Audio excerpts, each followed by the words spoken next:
Siéntense un momento, por favor. El Evangelio de hoy y las lecturas de hoy nos ofrecen muchísima materia de reflexión. Y haciendo un poco de oración antes de la misa, preguntándole yo a nuestro Señor qué es lo que Él deseaba comunicarles a ustedes. Me resonaron mucho las palabras de la primera lectura de Ezequiel, donde dice pueblo mío, 2 veces dice pueblo mío, pueblo mío. Y después en la carta a los Romanos dice, si ustedes tienen una vida según el Espíritu, agradan a Dios. Quien no tiene el Espíritu de Cristo no es de Cristo. En cambio, si Cristo vive en ustedes, aunque su cuerpo siga sujeto a la muerte a causa del pecado, su Espíritu vive a causa de la actividad salvadora de Dios. El deseo de Dios de que nosotros hoy, en este día, recibamos su obra salvadora. Jesús es lo que me inspiró a mí en la oración antes de esta misa, decirme a mí y decirles a ustedes que Él tiene un deseo muy profundo de que todos nosotros recibamos su obra salvadora. Porque nosotros vemos en este pasaje cómo unos la reciben y otros no la reciben. Y la pregunta es, ¿nosotros en qué medida la recibimos? Él nos dice, pueblo mío, es un deseo entrañable de Jesús, es un deseo cariñoso de Jesús. ¿Verdad? No se trata de Jesús esté diciendo, a ver, crean en mí, y si no creen en mí les va a ir mal. No es ese el discurso de Jesús. El discurso de Jesús es lleno de ternura. Es decir, acepten lo que yo les quiero regalar. Acepten lo que yo les quiero regalar. Y yo veo como 3 grandes sentimientos fundamentales aquí de Jesús. Uno es el llanto, Jesús llora con Lázaro. Otro es el temor, Jesús no podía acercarse a Jerusalén porque ya lo querían matar, lo habían intentado apedrear unos días antes. Y 3 es el dolor, y precisamente este dolor de que para nosotros Jesús sea un Jesús teórico, porque Él quiere ser un Jesús real. Con esto recuerdo la homilía o el evangelio del segundo domingo de Cuaresma. Recuerdan ustedes la transfiguración. Y ahí en ese evangelio de la transfiguración hay como 3 momentos de contacto con Jesús. Primero, Pedro, Santiago y Juan lo han escuchado, han oído, han visto sus milagros y han subido con Él, saben dónde vive. Es decir, es un Jesús histórico, conocen su biografía y conocen su palabra. Es un primer nivel que es válido. Hay un segundo nivel que es el de cuando aparecen ya Elías y Moisés. Moisés representa la ley, Elías representa a los profetas. La ley y los profetas son toda la Biblia para un judío. Por lo tanto, cuando Jesús se transfigura y ven también la visión de Elías y de Moisés, es como un segundo conocimiento de Jesús mucho más profundo, que es Jesús a través de las Sagradas Escrituras.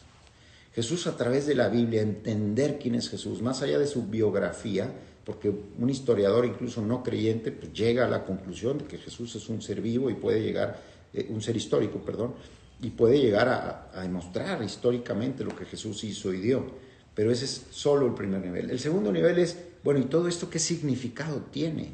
Y es la Biblia, son las Sagradas Escrituras, las profecías, después los Hechos de los Apóstoles, las cartas de San Pablo, las que nos ayudan a entender mucho más profundamente quién era Jesús. Pero hay un tercer nivel, y ese es el que Jesús anhela que nosotros tengamos.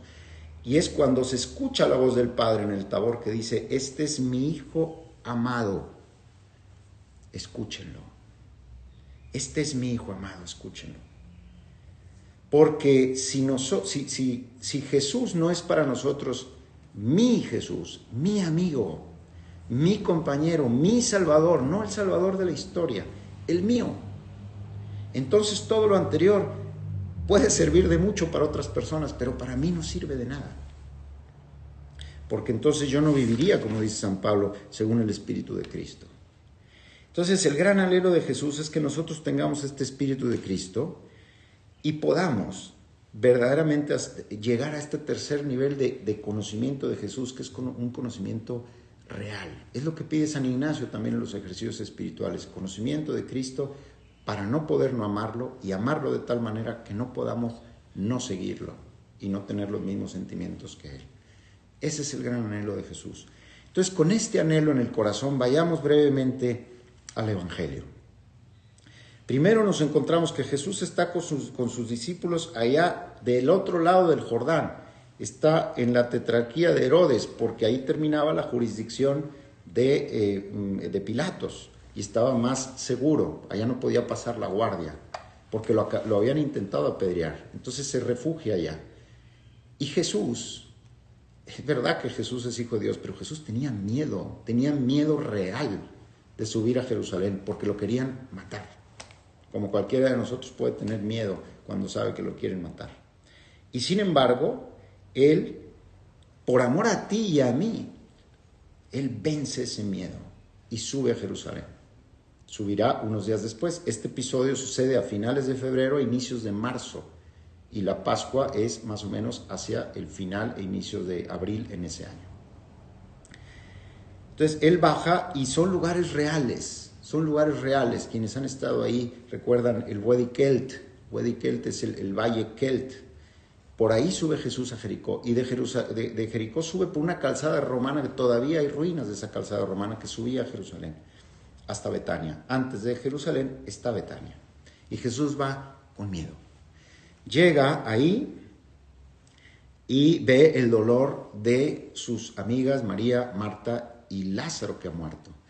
¿Por qué se retrasa Jesús? Él mismo lo dice, para que se vea la gloria de Dios. Jesús pudo haber llegado, pudo haberlo sanado antes de que muriera.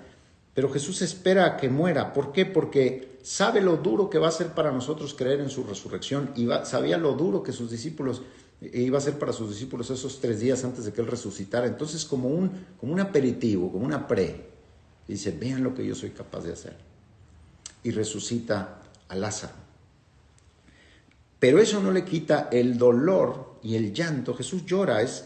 2 veces lo vemos llorar en el Evangelio. Uno es cuando llega a Jerusalén y ve Jerusalén con su corazón endurecido, que no lo acepta. Y la otra es esta. ¿Por qué llora Jesús? Yo creo que hay varios motivos. Uno es ver la tristeza de Marta y María, verla también que su amigo Lázaro ha muerto. Eso sin duda le causó el llanto. Pero yo creo que también le causó el llanto, pues también el miedo de saber que ya estaba su hora muy cerca. Por eso la iglesia pone este evangelio el día de hoy, porque está ya muy cerca de la Semana Santa, de la Pasión de Jesús. Pero yo creo que Jesús lloraba también por ver la dureza de los judíos. Es tremendo. Los judíos dicen que querían, incluso en un pasaje más adelante, que querían matar a Lázaro. Decían, querían matar a Jesús porque había resucitado a Lázaro. Y querían matar a Lázaro también porque por causa de Lázaro muchos creían en Jesús. Veamos nosotros hasta dónde puede llegar la cerrazón de un corazón. Y eso nos puede pasar a ti y a mí, lo veíamos en la misa de ayer.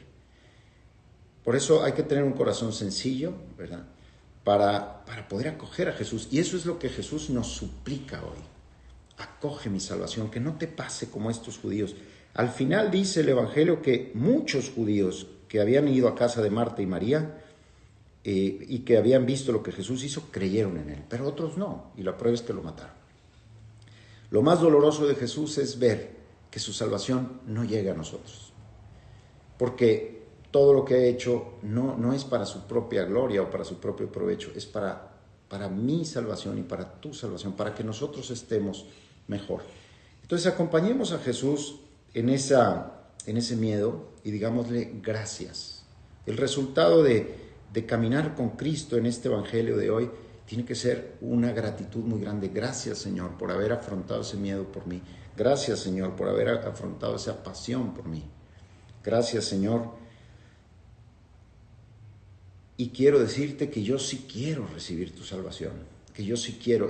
Vemos como la parte frágil de Cristo, donde hasta ahí llega la omnipotencia de Dios, hasta tu libertad y hasta mi libertad. Ahí ya no entra. Dios nos hizo libres y es congruente. No nos fuerza a acoger su amor, pero sí nos lo suplica.